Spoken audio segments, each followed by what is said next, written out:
Deniz Yücel a enfin pu recevoir la visite d'un officiel allemand. C'est le consul général qui s'est rendu à la prison de Silivri, près d'Istanbul, où le journaliste germano-turc est détenu à l'isolement depuis 5 semaines.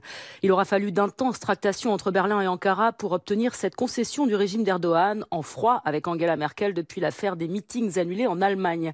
Le correspondant du quotidien Die Welt est accusé d'espionnage et de propagande terroriste, mais les faits qui lui sont reprochés n'ont toujours pas été précisés. Il risque jusqu'à 10 ans de prison. Beate Fischer nous en dit plus.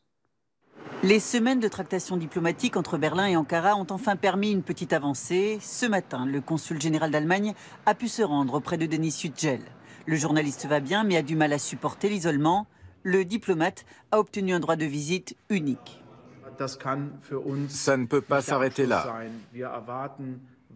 Nous attendons toujours la garantie d'une assistance consulaire complète et nous continuons à œuvrer pour la libération de Deniz Yücel.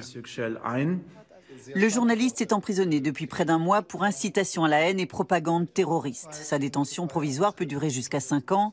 Ce sont ces articles dans le quotidien allemand Die Welt qui lui ont valu les foudres d'Ankara. Il ne fait l'objet d'aucune poursuite, mais son incarcération a pris un tournant politique. Après son arrestation, Berlin n'a pas caché son courroux. En campagne pour son référendum, le président Erdogan a répliqué. Ils ont caché un agent terroriste pendant un mois dans la résidence allemande et la chancelière veut le récupérer. Elle a dit « libérez-le ». Je lui ai répondu « chez nous, la justice est indépendante ». À ce jour, plus de 150 journalistes croupissent dans les prisons turques. Par la voix de ses avocats, Deniz Yücel a appelé à s'abonner en ligne à des journaux indépendants comme Cumhuriyet. Pour lui, c'est une façon de soutenir activement la liberté de la presse en Turquie.